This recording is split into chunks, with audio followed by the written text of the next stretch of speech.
This is an examination of the hidden human condition. This is the Hidden Killers Podcast with Tony Bruschi. That indeed it is. Bob Motta is joining us. We're going to talk about the Gabby Petito case and the $50 million lawsuit that has been filed against the Moab Police Department and naming Eric Pratt, one of their former officers, in it as a defendant. I want to break that down and just see how strong that is and get Bob's opinion as a defense attorney on, was there something that truly was wrong here? Were they doing their job? Were they in a position of being stuck in the middle?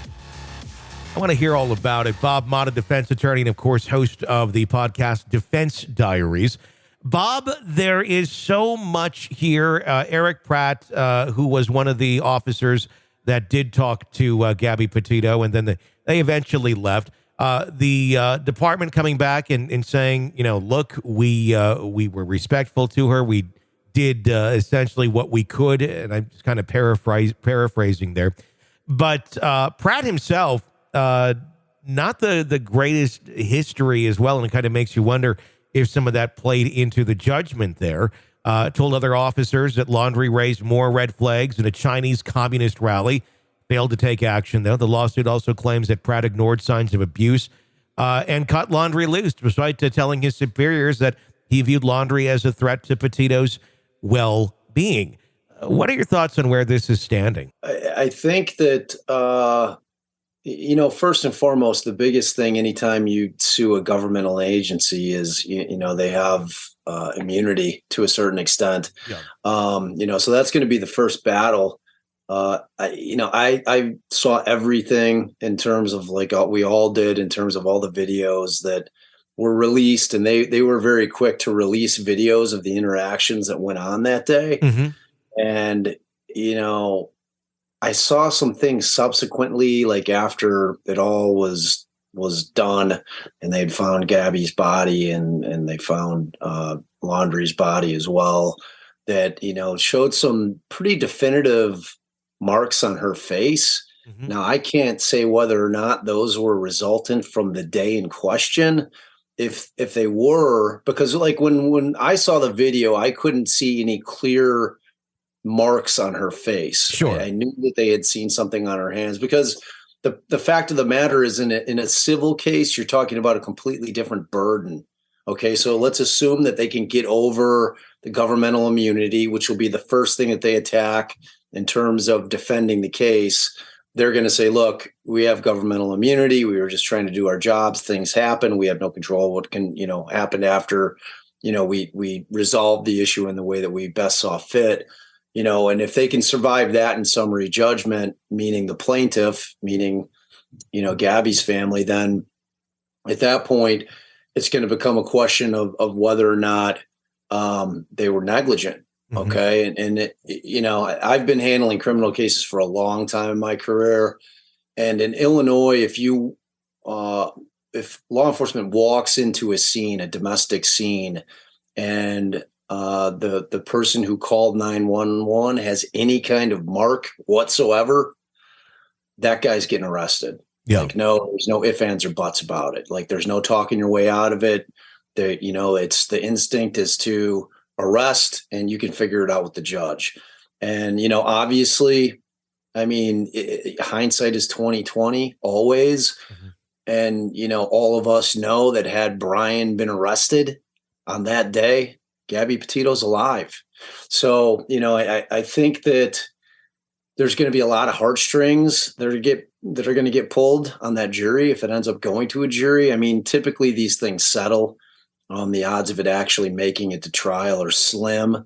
I anticipate that if the Petitos can survive the summary judgment phase, which is essentially where they go in and they say, look, without even having to look at the facts, the merits of the case, we don't need a jury to decide it. It's the law decides it, and the law is saying that they can't sue us because we're a governmental entity and we have immunity. If the judge says, well, I disagree, and, it's going to survive summary judgment, at that point, they'll start talking settlement. I mean, they certainly don't want to be put under the microscope, they being law enforcement out there, and have them digging into everything, because it's going to it'll be a nightmare PR wise for them beyond what it already is, because in the discovery process of the civil case, which remember is a much lower standard. Yeah. Okay. We're not talking beyond a reasonable doubt.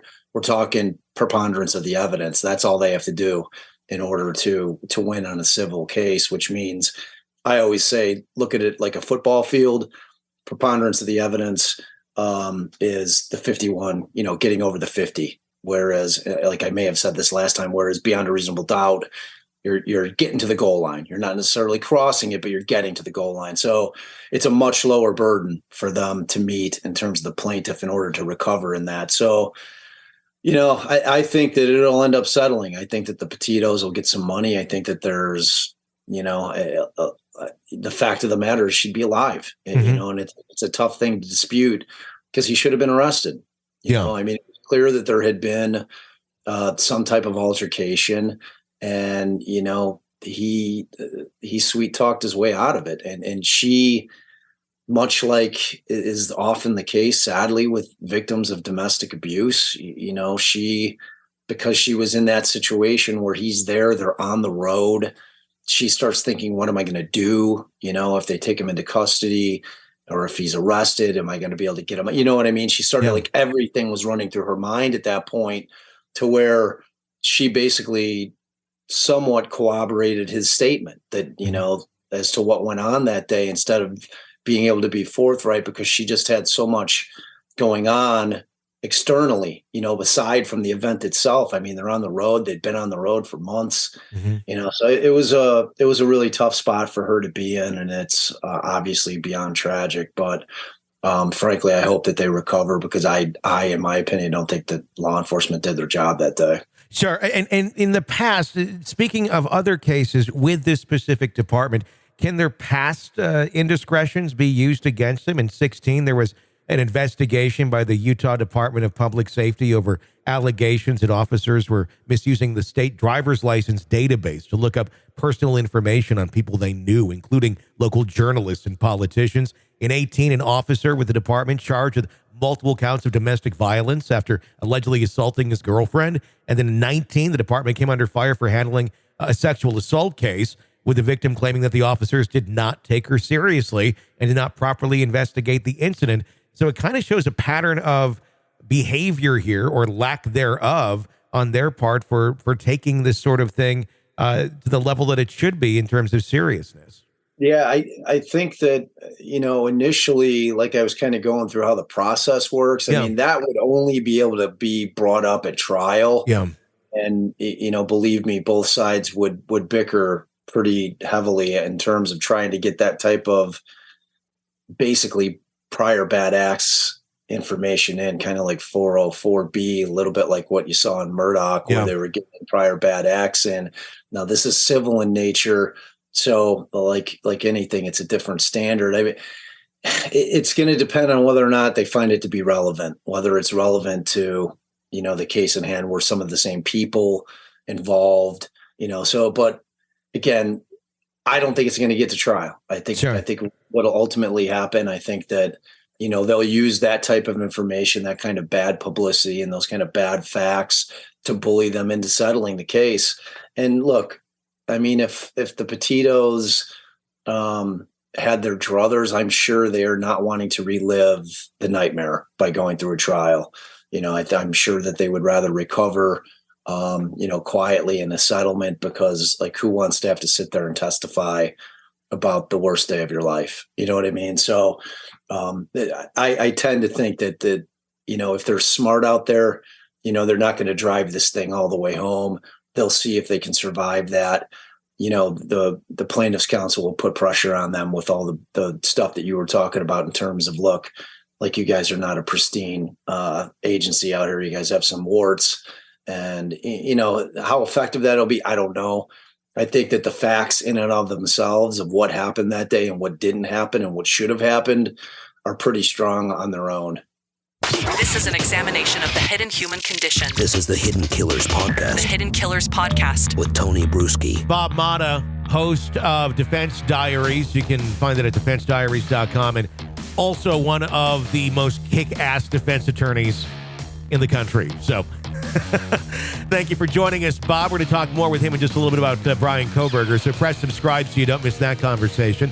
And get it ad-free. If you're on Apple Podcasts, you can subscribe commercial-free, get access to all of our shows commercial-free. You can binge away anytime right there through Apple Podcasts with no ads. So do check that out. My name's Tony Bruschi. You can find me on Twitter at TonyBPod. Stay with us.